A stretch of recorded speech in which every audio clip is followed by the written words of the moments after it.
Avis vascular centre మన దేశంలోనే the best varicose vein hospital. నమస్తే రమ్ గారు. నమస్తే జయ. రమ్ గారు, ఇల్లు ఇంట్లో ఉన్న వారందరూ సుఖ సంతోషాలతో ఉండాలి, సంపద బాగుండాలి, ఆరోగ్యంగా ఉండాలి, ఇలాంటివన్నీ జరగాలంటే ఇల్లాలు చక్కగా ఉండాలి అనేది మనం ఎప్పుడు చెప్పుకుంటాం. ఇంటిని చూసి ఇల్లాలని చూడాలి, ఇల్లాలని చూసి ఇంటిని చూడాలి, అట్లా చెప్పుకుంటాం కదా. అట్లనే ధన సంపద పెరగాలి, భర్త చేస్తున్నది ఏ పనైనా సరే చక్కగా కలిసి రావాలి, ఇలాంటి ఆలోచన ఉన్నప్పుడు ఆ ఇంట్లో ఉన్న స్త్రీ ఏ విధంగా ఉండాలి? ఈ కాలం వాళ్ళు వింటారా జయ? ఇంకా అంటే అది ఎట్లా అంటే రమ్మగారు, వినేవారి కోసమే మనం మాట్లాడుకుందాం. అంతే అంతే. భర్తల వ్యాపారాలు, ఉద్యోగాలు, సంపాదన పెరగాలంటే బేసిక్ రూల్స్ కొన్ని ఉన్నాయి జయ. ఎవరికైనా భర్తలకేంటి, ఒక ఇంట్లో వాళ్ళకి డబ్బులు రావాలి, ధనం వృద్ధి చెందాలి, వాళ్ళు చేస్తున్న ఏ వృత్తి వ్యాపారాలైనా ముందుకెళ్ళాలి అంటే మొదట ఇల్లు శుభ్రంగా ఉండాలి, శాంతిగా ఉండాలి, ఇంట్లో ప్రశాంతత ఉండాలి. ఏ పూజా విధానాన్ని వీళ్ళు అవలంబిస్తారో వాళ్ళ కుటుంబాల్లో ఆ విధానాలు మానకూడదు, మార్చకూడదు. కొత్త దేవుడు అండి అని కొత్త దైవాలను తెచ్చుకోకూడదు. తెచ్చుకో, కానీ పాత దైవాన్ని విడనాడకూడదు. వాళ్ళ ఇంట్లో ఒక పద్ధతి ఉంది. ఇప్పుడు కోడళ్ళు బయట నుంచి వస్తే ఏం చేస్తారంటే జయ, తల్లుల ప్రాభవం ఎక్కువగా ఉందనుకో, పుట్టింటి పూజలు తెస్తారు. తేయకూడదని కాదు, తేవచ్చు, పాతది మానేస్తారు. అత్తవారింట్లో ఒక నిత్యము అక్కడ పూజింపబడే దైవము, చేయబడే ఒక విధానము, అవలంబించే ఒక ధర్మము, ఆ ఇళ్లలో ఒక పద్ధతి ఉంది. ఎవరికైనా అన్నం పెడతారు, పక్షులు గూళ్ళు పెట్టుకుంటాయి వాళ్ళ పెరట్లో, అలాంటివి కూడా చేయ.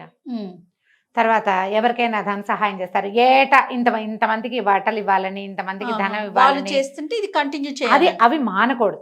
రైట్. అత్తగారు చేసేవి ఏవైనా, అత్తవారింట్లో జరిగేవి ముందంతా లేదండి మా అత్తగారే మొదలు పెట్టారు, నేను చేయకపోతే ఏమవుతుంది అని అడగద్దు. అత్తగారు కూడా చేసేవైతే మంచిదే, కానీ మన అత్తవారింట్లో ఒక విధానం సాగుతోంది, దానివల్ల వీళ్ళు బెటర్మెంట్కి వచ్చారు అంటే బాగున్నారు అంటే అది మానకూడదు. ఏవైనా చెడ్డ పనులు ఉన్నాయి వాళ్ళ ఇంట్లో, దీనివల్లే మీకు ధన సమృద్ధి లేదు అని మీరు ఏ పురోహితుడితోనో, ఏ జ్యోతిష్యుడితోనో, ఏ ధర్మశాస్త్రం, ఏ విచారణ చేసి చెప్తారు కదా, ధర్మ విచారణ చేసి వాళ్ళ వల్ల కనుక తెలుసుకుంటే ఆ పర్టికులర్ విధానం మానుకోవచ్చు. ఓకే. కానీ శుభప్రదమైనది, నలుగురికి ఉపయోగపడేది, ఈ ఇంట్లో నుంచి కొంత బయటికి వెళ్ళి పాజిటివ్ ఎనర్జీగా మారేది ఏదైనా ఉంటే అవి మానకూడదు. ఇల్లు శుభ్రంగా ఉంచాలంటే జనాలకి ఇప్పుడు ఓసిడి ఒకటి పట్టుకుంది. వాళ్ళు రేపు కోవిడ్ తర్వాత విపరీతంగా ఓసిడికి గురయ్యారు. అవునండి. ఓసిడిలో ఇల్లు శుభ్రంగా ఉండటం, ఎంతసేపు సర్దిందే సర్ది, తుడిచిందే తుడిచి, కడిగిందే కడిగి, కూరగాయలు విపరీతంగా కడగటం, ఎంతసేపు హెల్దీ తిండని అదో పిచ్చి. పీరియడ్ ఇష్యూస్, అది కలుపుకుంటే ఏమొస్తుందో, ఇది కలుపుకుంటే ఏమొస్తుందో, అది కలిసిపోయింది కాబట్టి అదేదో అవుతుందేమో, ఇలాంటి భయాలు పిచ్చల కింద ప్రబలిపోతున్నాయి.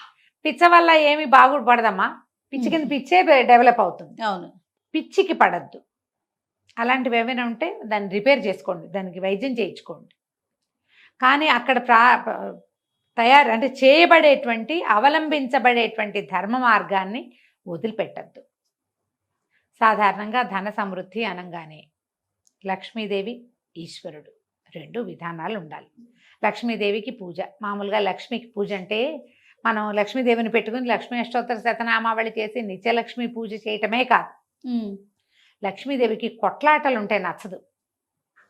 మీరు పక్కింటి వాళ్ళతో పోట్లాట, వాకిట్లోకి ఎవరైనా వస్తే పోట్లాట, స్విగ్గీ జొమాటో వాడు వస్తే ఆ వాళ్ళతోటి కూడా వాదన, వాళ్ళతోటి కూడా వాదిస్తారమ్మా. ఏంటో సార్ అనలేదని, అవును అన్నారని, మర్యాదగా మాట్లాడలేదని, ఎవరో ఒకరితోటి పోట్లాట. ఇందులో ఆడమగ తేడా లేదమ్మా పోట్లాటలకి, అన్నిటికీ పోట్లాడము.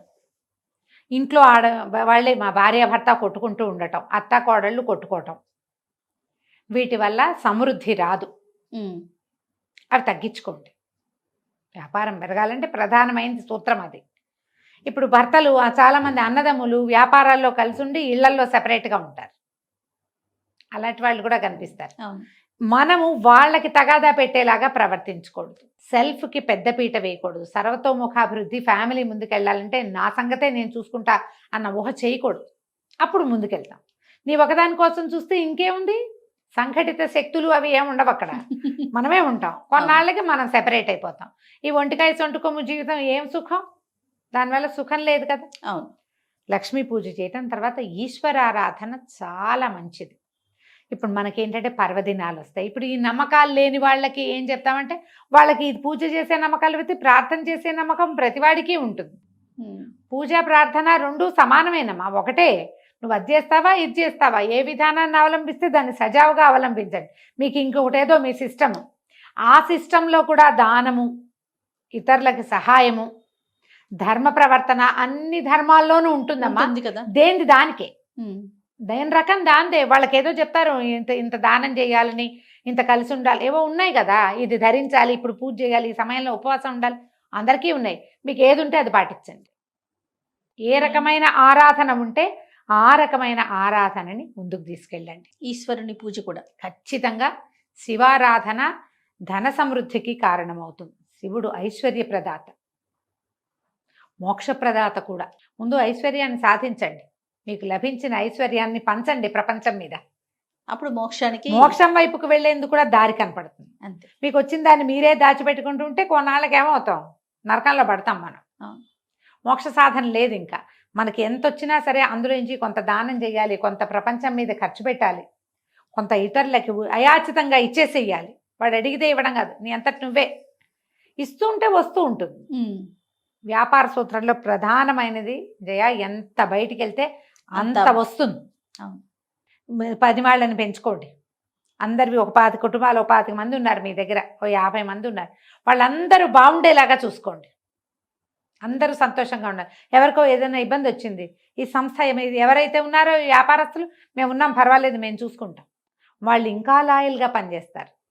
దాని నుంచే కదమ్మా డబ్బు వచ్చేది. మన వ్యాపారం ఇంకా బాగా పెరుగుతుంది. ఇవన్నీ బేసిక్ రూల్స్ కదా. అంతే కదా. ఇవి ఒకళ్ళలో ఉంటే సరిపోదు జయ, మంది మీదకి వెళ్ళాలి ఇవి. ఇప్పుడు ఒక ఫ్యామిలీ పెద్దకి ఈ రకమైన అవగాహన ఉంది, మిగిలిన వాళ్ళంతా వ్యతిరేకించకూడదు. వాళ్ళు వ్యతిరేకిస్తుంటే వాళ్ళని కూర్చోబెట్టి వాళ్ళకి అర్థమయ్యేలాగా చెప్పాలి. ఇది మన వ్యాపార సూత్రం, ఇదే మన ఐశ్వర్యానికి కారణం. ఇలాగే ఉండాలి. దీన్ని ఈ రకంగా మీ ఐడియాలజీ అంతా బయట ఏదైనా చేసుకోండి, ఈ ఫ్రేమ్లో మాత్రం ఇంతే మీరు, అంతే. ఇలా ఖచ్చితమైన నియమావళి గనక ఈ ఇళ్లల్లో ఉంటే ఆడవాళ్ళకి ఉండాలి. మగవాళ్ళు దానాలు చేసేవాళ్ళైనా ఆడవాళ్ళ చేతులు చిన్నవనుకో కష్టం, ఇంకేమిస్తారు. అవును కదా. పూర్వం అట దీని మీద చిన్న కథ చెప్తా చూడు. ఒక ఆయన పిసినారు, వాడు వ్యాపారస్తుడు, బాగా సంపాదించాడు. భార్య ఆవిడకి ఏంటంటే ఇలా సంక్రాంతి వచ్చిందంటే దానం చేసేయాలి, 4 బస్తాలు అక్కడ పెట్టించు, నేను దానం చేసుకోవాలనేది. ఆవిడ పెద్ద పెద్ద అరిచేతులు, తీసిందంటే తవ్వెడొస్తాయి. అయిందా. ఆయన ఏం చేశాడు, కుమారుడికి పెళ్లి చేశాడు. 22-21 ఏళ్ళు వచ్చినాయి, పిల్లకి 16 ఏళ్ళ చిట్టి పిల్ల, అందమైన పిల్లని చేసుకున్నాడు. ఆ పిల్ల ఆయనకి తెగ నచ్చింది. దాని బుజ్జి బుజ్జి చేతులు, చిట్టి చేతుల పిల్ల. కొంతమంది ఉంటారుగా. అక్కడి నుంచి పెళ్ళి అవగానే ఏమన్నాడు, ఏమే ఇన్నాళ్ళు నువ్వు చేసావు దానం, ఇక నుంచి కోడలు చేస్తుంది, నువ్వు ఇంకా వడ్లు బియ్యము దానం చేయడానికి పూనుకోవద్దు. ఓకే. వాళ్ళు నవధాన్యాలు వాకిట్లో పెట్టించాడు. దాన్ని 9 కాదులే, కొన్ని గోధుమలని జొన్నలన్నీ పెట్టించారు. అమ్మ జొన్నలు పెట్టమ్మా అన్న వాళ్ళకి జొన్నలు పెడుతుంది. అత్తగారి పిడికిలతో పెట్టింది అనుకో దోసెడవుతాయి అవి. కోడలు పిడికిలతో పెడితే చిన్నే అవుతాయి, ఎక్కువ ఉండవు. అమ్మాయి చక్కగా దానం చేయమ్మా నువ్వు అని కోడలికి అప్పచెప్పాడు. కోడలికి అప్పచెప్తే కోడలు ఏం చేసేది, ఒక పిడికిలు చాలదు, 3 పిడికిళ్ళ దానం దాని పుట్టింట్లో అది నేర్చుకుంది. ఈయన 3వ రోజు సాయంత్రం ఊరి నుంచి తిరిగి వచ్చాడు, చూసుకున్నాడు బస్తాలన్నీ ఖాళీ. పిల్ల కనుక పిడికిడితో కాదు దోసెడితో పెట్టినా ఎక్కువ పోవే, సగం పైగా ఉండాలి. ఆశ్చర్యపోయాడు, ఇదేమిటి ఇటా అయింది అని. ఆ అమ్మాయిని అడిగాడు, అమ్మాయి అందరికీ దానం చేసామంటే, చేశాను మామయ్య గారు, చక్కగా చేశానండి. మెల్లిగా భార్యను పక్కకి తీసుకెళ్ళి అడిగాడు, ఏమే దాన్ని చెయ్యి చూడు, ఆ పిల్ల చెయ్యి అంతే, చిట్టి పద్మం వల్ల ఇంతే చెయ్యి, అది ఎంత పెట్టినా వెళ్ళవే, ఎంతమందికి పెట్టినా ఇటా పెట్టింది, మొత్తం ధాన్యం అంతా అయిపోయింది, అన్ని బస్తాలు ఖాళీ అయిపోయినాయి, ఏం మిగలేదు, కనుమ నాటికి ఖాళీ మొత్తం. అడిగితే ఈవిడ చెప్పింది, నేను ఒక్క దోసెడే పెట్టేదాన్ని, దాని వాళ్ళ పుట్టింట్లో వాళ్ళ నాన్నగారు 3 పిడికిళ్ళు పెట్టించేవాళ్ళ, 3 దోశలు పెట్టించేవాళ్ళ. 3 దోశలు అత్తగారి దోశల కంటే పెద్దవే అవుతాయి, అంతేగా. వీళ్ళ అలవాటుగా పెట్టింది, నువ్వు దానం చేయమని ఇచ్చేవు. ఆయన నెత్తి మీద చెయ్యేసుకున్నాడు. వెళ్ళే అలవాటు ఉంటే మన ఇంట్లో నుంచి ఎట్లయినా వెళ్ళిపోతుంది. ఆ దారి చెయ్యండి. పిల్లలకి కూడా అట్లా డొనేట్ చేసే అలవాటు చేయండి. పిల్లల పాత బట్టలు డొనేట్ చేయండి, పాత పుస్తకాలు డొనేట్ చేయండి, కొన్ని కొత్త బట్టలు కొత్త పుస్తకాలు కూడా చేయండి. పాతవే చేసి ఊరుకోవద్దు, అవును. కొత్తవి కూడా చేయండి. చదువుకునే పిల్లలకి చదువు చెప్పించండి. పని వాళ్ళ పట్ల అతి కఠినంగా వ్యవహరించద్దు.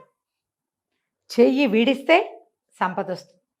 లక్ష్మీ పూజ, శివారాధన ఈ 2 నియమంగా ఉంచుకోండి. రైట్. నమస్తే అమ్మగారు. నమస్తే జీ.